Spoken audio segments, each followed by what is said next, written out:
Hey everyone, we are here with another edition of Real Talk. I'm Sean Brown, and this time we're with Allegra Messina, who is an amazing portrait photographer, kind of editorial fashion, and she's just absolutely phenomenal. And she was an individual I went to a conference actually a few weeks ago at the time of this filming, and she was there, and we actually got to kind of chat over dinner one night and had amazing sushi up in Seattle, Washington, and Allegra is actually from the Pacific Northwest. We just really bonded and hit it off. And so I was like, you need to come on Real Talk. So I'm super stoked to have her here. So welcome to Real Talk.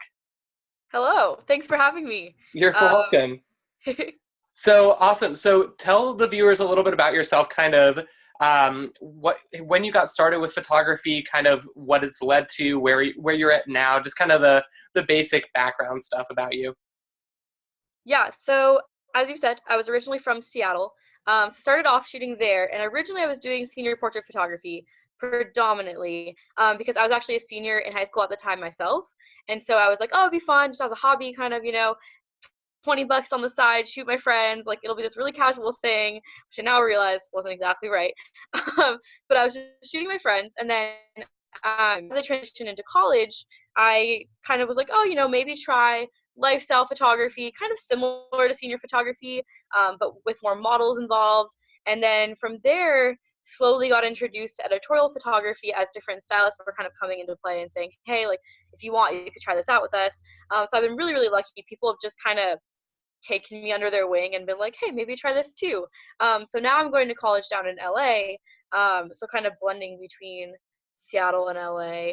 And it's interesting. So on a personal side, I guess, I'm studying diplomacy in Spanish. So nothing related to either. But I think it's good that I have kind of the different pieces coming together. But yeah, I'm doing a mix of everything at this point, kind of. Yeah, and I think that's one of the reasons that you and I bonded so well, because you and I mean, we're fairly young photographers. I mean, you are not even 21 yet, and like I majored in biochemistry in school, and you're majoring in like diplomacy with like a minor in Spanish. So it's like kind of I think that's why we bonded so well, is just because we do stuff that is photography, but also not photography. So I love that you kind of brought that in to kind of the well-rounded aspect of it, where you have different interests. And I don't know if we really talked about this, but you covered it a little bit in your talk, where you were able to pull from some of your education, like especially the diplomacy background and that kind of more of that liberal arts background into your business. So kind of what advice do you have for individuals that maybe didn't grow up knowing they're like, hey, I want to all of a sudden be a photographer? Kind of what advice do you have for them for pulling other aspects of maybe their past careers or that sort of thing into your business, just because that's something you have done so well, I believe? Yeah, so I guess the first thing would be like, in my opinion, it's never too early or too late to start. So you're never too young to start, because I think a lot of people think that, oh, I don't have the resources or the ability as a really young photographer. But on the other end, if you've had a really successful career in something completely different, it's never too late for you to start as well and kind of get involved in it, as long as you're willing to, put in that effort and put in the time. So I think really what it came down to for me was trying to think really critically of what I value as a person. And part of that was what I was choosing to study in my education.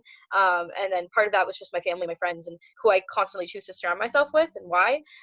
So think really critically about who you are as a person and what you're drawn to just naturally. So for me, one thing that I actually always talk about on Instagram with people, like, so even jokingly, is food. I love food. I was about to say, I was like, I know where you're going with It's this. not really part of my photography per se, but yeah, but I love food. So people kind of know me as that person that, like, people will suggest, oh, hey, let's go get a drink, and I'll be like, hey, instead let's go get tacos. And that's not just because I'm young, but it's just part of kind of who I am. But also for me, it's like I love to spend time with my close friends. That's what we do for the majority of the time, is we just kind of sit around and talk. And so sorry, my roommate just walked in, speaking of friends. But Hashtag youth life, right? yeah, being in a dorm room.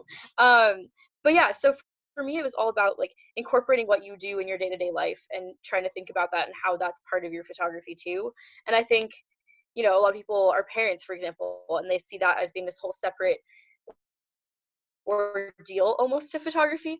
But I think as much as you can integrate the two, like you become a much better photographer because you're thinking about your whole life and Yeah, and it's like I'm always one of those people who I've always said like separate your personal from your business side. However, I think that I'm almost kind of saying do that in a lesser capacity nowadays, where I think you said introduce it into your photography, where I think everybody is kind of their own personal brand now. And so it's like you do have kind of that transparency, which you're talking about, where it's like you almost, it's like everybody has different interests, and it's how you kind of connect with people using those interests, because that's the most authentic you ultimately. yeah, and I think what it comes down to is like people, for the most part, there's going to be other photographers who do really similar work to you. Yeah. That's just how it's going to be, regardless of what market you're in. Fashion photography, definitely for me, I was at first really struggling with this idea of being individual and being unique. But instead, if you market yourself and you market who you are, like you're always going to be that unique person that people come to because of what you're selling as you, as opposed to what your photography is selling. Yeah, absolutely. And kind of, I know we went deep like super quickly, but you mentioned that you kind of jumped around several different genres. Kind of what are you focusing on right now? Yeah, so right now I'm focused a lot more on editorial submissions. So originally I was doing mostly client-based work, and then actually now I'm shifting more towards work that's kind of a mix of paid, unpaid, and a lot of the editorial work is really just creative work that's kind of for me and my team, and we just want to create really cool stuff. But as part of that process, I've started to look towards magazine submissions. So that's kind of like my end goal right now, is to start kind of like building up a name for myself in the magazine submission world. Which is really fun but super tricky. What I'm starting to find is kind of the traditional photography that I used to really look up to and really love, like even like Annie Leibovitz type work, um, only kind of functions at this really, really high level of magazines. Hmm. But the vast majority of work is really, really simple, and it's all about the styling and the people. So I'm trying to kind of balance those two, because for me, I don't know, I think it's really fun to have like a storyline involved, but that isn't always what people are looking for now. But yeah, I digress a little bit. But yeah, basically, I'm shifting towards more editorial work. I think it's awesome because it allows you to work with so many more people. And I know like people will sometimes, for seniors, for example, work with like a stylist, makeup artist, hairstylist, for example. But I think it's really cool because these editorial sets, like you spend weeks, sometimes even planning the shoot just for it to come together for that one day. And so I think that's like a really fun thing for me. I don't know. Yeah, and like obviously the audience here is like mostly senior photographers. However, I think that you can really kind of attribute that to, say, a big editorial shoot might be akin to like a personal shoot that a senior photographer might be doing, where Mm-hmm. they have this idea and all of a sudden you're pulling pieces together. So for kind of them, who photographers who might be saying, they're like, oh, I've had this awesome idea, this rad idea that I want to do this personal shoot. Kind of what did you do initially to pull those pieces together, whether that be stylists, maybe you were styling yourself, hair and makeup artists, maybe a florist, or whoever you're incorporating into the shoot. Kind of how did you pull those shoots initially, like right when you were getting started, before you really had kind of that brand presence or your name? Yeah, so when I was first starting off, I guess I'll start from styling and then work to like the other pieces. I was styling everything myself, which is definitely hard to do when you're first starting off. But then I think you kind of get more comfortable with it as you go along. And I was always just looking at magazines. Like I think different like senior magazines are really great, but also you can look at like the Free People magazine that they always have for free in stores, and like other kind of issues like that. Um, and so I was starting off basically for the most part either buying really cheap vintage stuff or old stuff, or I would go to Zara, buy and return, which is what I still do a lot of the time. Their return policy is like really awesome. You can basically just buy and return anything you want. So that's just kind of an option for people to keep in mind. But then as I was kind of like moving forward, I realized that bringing in more people always made your work better. Like the more people you have, it pretty consistently, like really almost always is a better shoot. And so at first I actually was just contacting people on Instagram, and I said, hey, I really love your work, I think it's absolutely amazing, I would love to do a collaborative shoot with you, because this is at the time that I wasn't quite making enough money to pay people. And so I would just say, I would love to collaborate with you. I can promise you, images like the ones in my portfolio, which aren't necessarily the very best, but I think with your work, it'll be even better, and I was like, I'll send you a lot of pictures. You can use them for whatever you want. Use them to promote yourself. And at first, I was mostly collaborating with makeup artists and stylists and everyone else that were also just starting out. So we were like, okay, we're going to build each other up together. And now I have the opportunity to work with people who are a little bit more established. But in that process, I've also tried to bring up makeup artists that I started with and be like, hey, you should meet this person or this person, and like kind of still be like, lifting each other up in the creative community. But it is kind of that like process of working from like new people, because you're also new, and then just as you get more experience, like you get the more experienced people. Yeah, and I think that just comes down to, it's like everybody would jump at the opportunity of working with like Annie Leibovitz, but versus like kind of a photographer who maybe doesn't have as big of a following on social, where it's like, oh yeah, maybe why do I want to give my 8 hours of a day to the shoot for something that I don't necessarily know is going to pay off. So I think it's just like you said, going back to just that DM, the hitting people up on Instagram. Yeah, and I think too, if you coordinate through Instagram, people are more inclined to tag you and engage with you on Instagram. So if you work with makeup artists that you DM'd originally, they're more likely to actually post those photos and collaborate with you on that, as opposed to somebody who doesn't necessarily use Instagram as their marketing tool.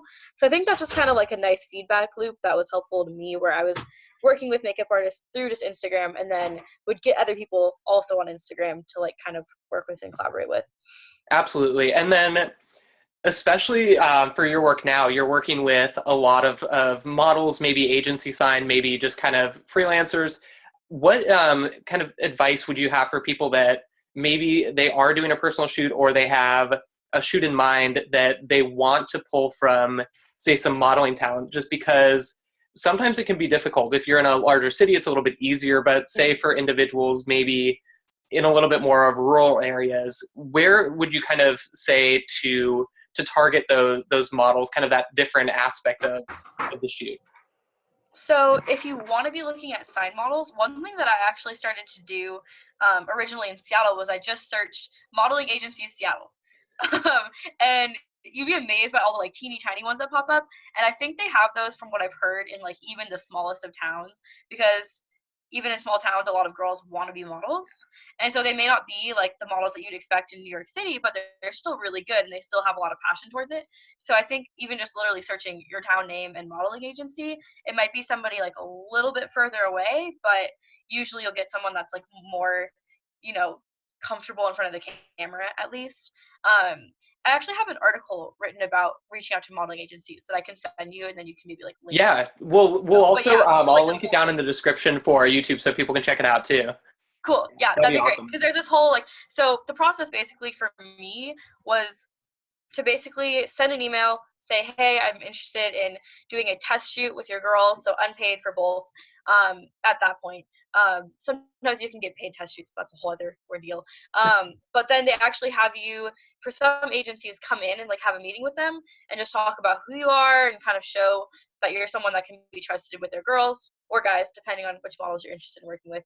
But for me, it's mostly girls. So you go in, have a little meeting with them, and then they'll send you all the information that you need, which is cool. Yeah, and that's like, especially in the very few times that I've done that personally, I think like that keyword is like a test shoot. So they're not sending you like their paid talent where they're expecting to be commissioned for it. So I think that's a really key thing for people to kind of pick up on that are watching this as well. Yeah, and the test shoot too. So that basically means that you can involve companies that aren't paying you. So if you were to have a really cool brand that was giving you a lot of clothing, that'd be totally fine. But you can't be doing a shoot for that brand and something paid. So I think that's just something to like keep in mind and be careful with. But yeah, test shoots are like, I think, the way to go. And I think they also can incentivize seniors to come towards your work. Because, if you're doing these really cool stylized shoots, a lot of seniors will be like, oh, hey, I want to see myself as that girl. And so they'll kind of be drawn to that. So that's been really helpful. Yeah, absolutely. And your styling and your shooting style now, I think, has evolved too, and it's super rad now. So in that process, did you ever have to kind of adjust your brand, or what did you do to kind of say, oh yeah, I'm a senior photographer that's kind of transitioning into another genre now? And we can obviously apply this, say, for people who are doing weddings to maybe they want to transition more into senior work or something like that. But what steps Mhm. did you take to kind of really say, I am this genre photographer. This is kind of what I want to do from here on out? Yeah, so I think what was hard with that transition was I personally didn't quite know exactly what I was doing and exactly where I was going towards. So it was still kind of this slow, like, change between the two, and then suddenly I was like, oh look, it's a whole different thing. Um, so in terms of social media, I was definitely starting to filter in a mixture of fashion photography and senior photography and more like kind of lifestyle type shoots. So it just kind of naturally was this weird mix. And then I started to think about it, and I've talked about this a little bit to a few people, but to me, I was starting to post stuff that was my old work as opposed to what I felt like I was moving towards. And I realized that it would be better to have less content up on social media, but more content that was genuine to what I was now wanting to create and what I was like progressing towards, and then try to book those types of clients as opposed to posting any more of my old work. So at some point, I kind of had to say, like, okay, like, cut it out, no more of your old stuff, you're done. And then now all I market is fashion, but it definitely was a transition period for a little bit, and then I was like, okay, like, I just have to start only posting work that's moving forwards. And for me, moving forwards was fashion, but that doesn't necessarily have to be how the progression is for everyone. Yeah, or it could even be like people that are like family photographers being like, "Oh, I want to do more weddings or I want to do Mhm. more seniors and that sort of thing." And it's like I think it's you get the inquiries for what you're posting. So it's like Yeah.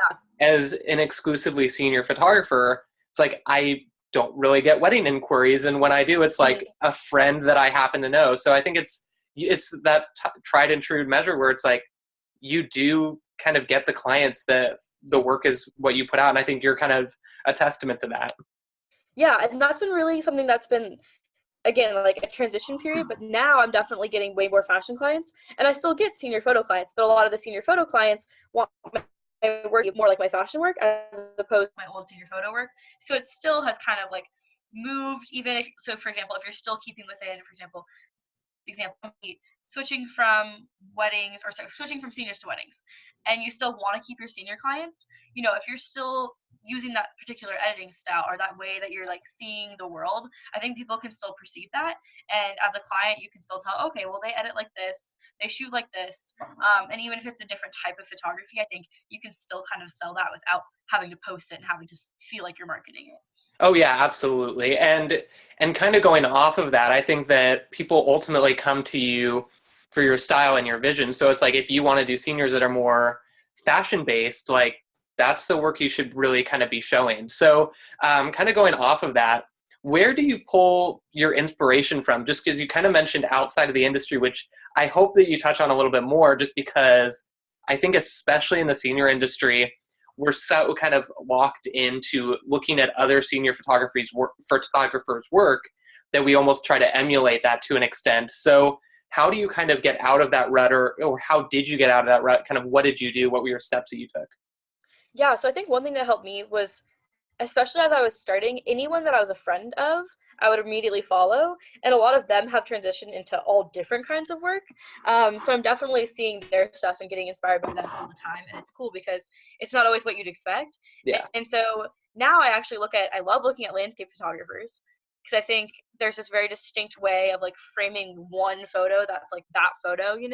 That's super And then interesting. I You're look actually at the senior first photographers. person that's ever said landscape photography for that. Interesting. Yeah. Yeah. I just think it's like it's very intentional, and I really like that. I guess by that same measure, like film photographers, if you look at really good film photographers, they're oftentimes some of the best portrait photographers, and they're so intentional about what they do that it's really really good. And then senior photographers, wedding photographers, and then for sure fashion photography. I love to follow like weird indie magazines because a lot of times it's like kind of funkier and stranger than what you normally expect. And then you can get inspiration for shoots that aren't necessarily quite that weird, but it's just one piece of that that you really like. So I think even when I was doing seniors, I was starting to look at more editorial work like that. Be like, okay, well, that's some kind of piece that I could incorporate into my senior photography. Like you'll see like a weird eye shadow pop color, and you're like, okay, maybe I'll try that with a senior if the senior seems willing, blah, blah, blah. And so following like a huge range of those magazines, I think has been helpful to me. But also just like school and my day-to-day life and who I'm talking to all the time. Like I love to read like weird literature for Spanish class. We that's what we do. We just read a bunch of literature. And so I'm now trying to think like, okay, well, how can I incorporate like these thematic ideas into a shoot? So I think it can be like from anywhere, you know, it can be other photographers, but definitely also like a wide range of like books you're reading, people, and just kind of anything that inspires you. Music videos too. Okay, music Yeah, videos. I think you touched on that too, and you're like, oh, I love the cinematography in music videos and kind of the lighting and that sort of thing. And like certain movies and stuff too. Like I'll sometimes ask people that do film. I'll be like, hey, like give me some movie recommendations. Tell me what you would actually watch if you were trying to get inspired as a photographer. And then people will be like, okay, watch this or this. And then you can just do that as like your way of relaxation, but you're kind of like studying, you know? Kind of like working at the same time, killing two Yeah. birds with one stone, Really, right? you're just watching a movie, but no one needs to know that. So I think you're also kind of an interesting person to talk to about this as well, where as you were kind of building your business and as it was starting to take off, all of a sudden life hits and they're like, all right, you're actually going to Los Angeles for college. So how did you balance that transition from going from a kind of a market that you had built up in Seattle to all of a sudden having to come down to LA and kind of restart the gears? Kind of what did you do, or what did you come in with as a kind of a mentality for saying, okay, I need to do this, this, and this to kind of restart my business down here in another city? So I think one thing that I very, very immediately realized and at first really stressed me out was that Seattle, I was a decent sized fish in a really small pond. Not necessarily the biggest, but I had enough of a following and I had enough of a base. And then moving to LA, I was like, wow, there is this enormous pool of talent. And because of that, there's this enormous pool of competition. And at first, that's kind of how I was seeing it. I was like, there's all these people I have to compete against, and I don't really know what to do. And I felt like very lost in that. And then I realized that the benefit to that is that there's all these really incredible people to work with. And bigger pool of talented photographers also means more clients. And so, yes, I'm competing against more people, but there's also more potential people to work with. And so I think that mentality switch kind of like helps me be like, okay, it's going to be fine. There's still going to be a lot of people to work with. And even if you're in like a really small town, I think sometimes you can feel like there's so many people that you're like not working against per se, but other people that are doing something similar to you. And I think I just kind of learned to know who those people were and know who was shooting for the main brands, but kind of look at them more as like inspiration instead of competition and be like, okay, this is kind of the direction that I need to be looking in if I want to do XXX kind of work. And if not, I'm still going to define myself as me and do my work, but still be kind of looking at where those opportunities lie. So I don't know. I think it was at first very, very stressful for me, and still sometimes is kind of hard because I'll go back to Seattle and people will say, hey, I want to book you for this thing in LA, or vice versa. And so sometimes your clients don't know where you are. Definitely, I'm trying to see like everything as an opportunity, small city or big city. Like there's still just, you know, you have to think about it as people to work with or like people to be inspired by, or like, you know, I think being in LA has been pretty great actually for that.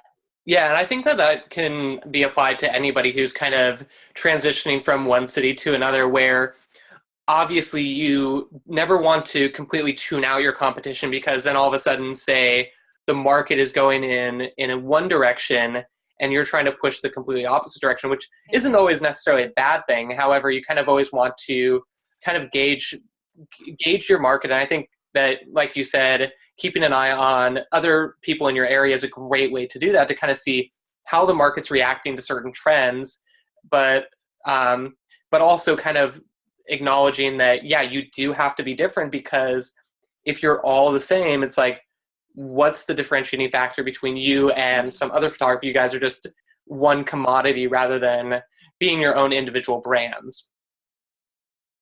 Right. And I think one interesting way that in LA and I'm probably everywhere else, I've kind of distinguished what like automatically distinguish myself is by being a younger woman. And that's kind of always this unexpected thing where people are like, oh, you're still in college, you're still 20, blah, blah, blah. But I think everyone has that one piece to them that kind of makes them distinct in their area. So kind of just knowing that and playing to that as a strength as opposed to what could be perceived as a weakness. Like for me, you know, again, like resources as a young photographer are very different, Yeah. but like using that as kind of a benefit to you, I think can be really helpful. Well, yeah, and I think like even people who may not be in the younger age demographic, but maybe just younger in business, you can always kind of angle it from, I'm here to try something new and different that is Mm-hmm. maybe different than the traditional studio or the photographer down the road that's been shooting the exact same way for 20 years. Mm-hmm. So I think there are ways to angle that any kind of anywhere you are in your business, which I think that's an awesome point that you just made. And I think it was interesting too. Like, I mean, I've seen it at other different conferences throughout, where if you, for example, are a person of color, like, your clients are going to gravitate towards someone who looks like them. And so for me, I'll get like other women, for example, who will gravitate towards me. But if you're, for example, a woman of color, like other people of color are going to start to gravitate towards you and your photography. So I think it kind of goes in a bunch of different directions, just depending on who you're like, who you identify as, almost. If you see Yeah. it that way. So. And then kind of, I guess we'll kind of almost go back to the start. We'll kind of wrap it up. This has been amazing. I love picking your brain on this because you're young, but you're also so talented and kind of have really established your name. So I think you're a great person to talk to Thank you. about Same this. with you, by the way. Thank you. But what was like, if you could go back to, say, day one of your business and be like, I need to do this or that, what would it be? That's a good question. I think it would be more cognizant of who you are and why you're shooting. And that's still something that I think to this day I'm still trying to figure out. But I think as I was first starting off, I really wanted to be every other photographer as opposed to being me who takes photos. And I think I got really, really caught up in that for a really long time. I think that's why it actually took me so long to transition towards fashion work in the first place, was that was kind of what I should probably have been doing, but I didn't really just think that critically about where I saw myself in the industry. I think I also started off shooting almost entirely models who were white, or models who were very, very traditional looking, and I think that was all I really represented at the beginning. But I think knowing like who I am now, and knowing who I interact with on a day-to-day basis, and knowing like more about how the industry functions, I think it would have been important for me then to start thinking about like, okay, well, who am I photographing? Why am I photographing them? And what kind of shoots do I want to do, like based off of who I am? So I guess that's like a long-winded answer for that. But No, I like it. I think it boils down to being aware of what you want to do, and you have to just kind of make it happen. hmm Yeah.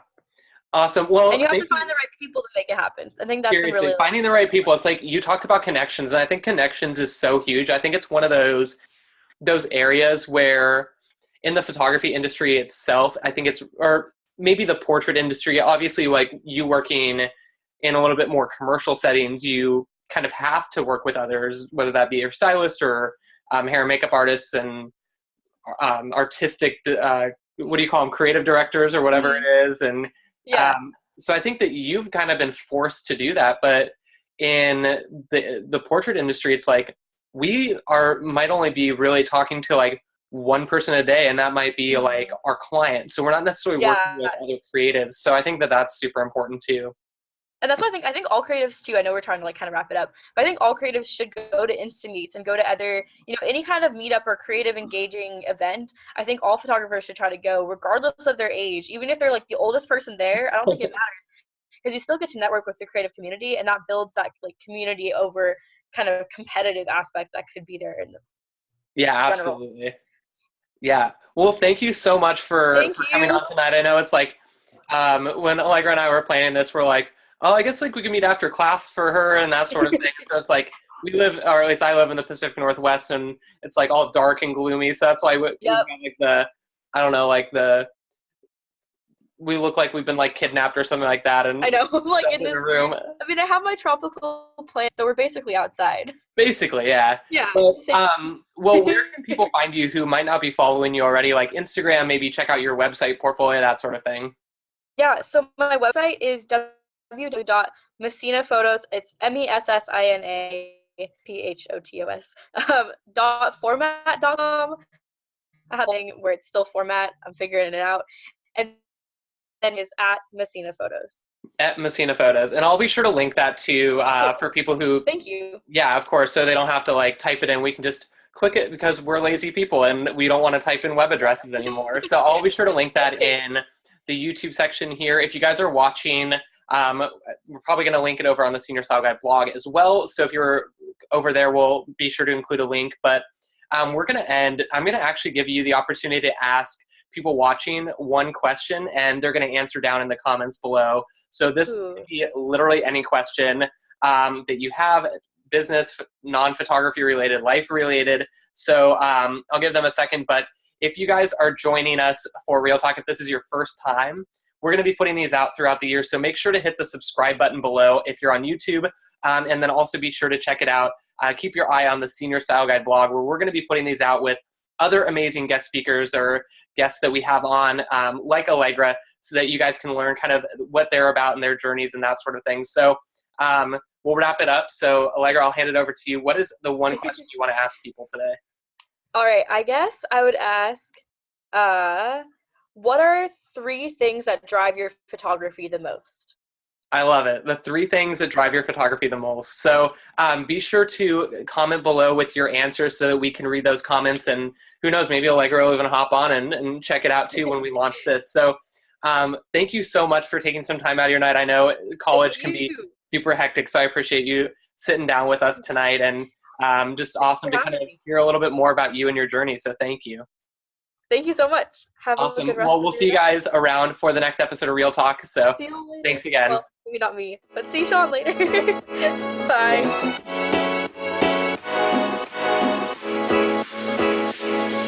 Thanks.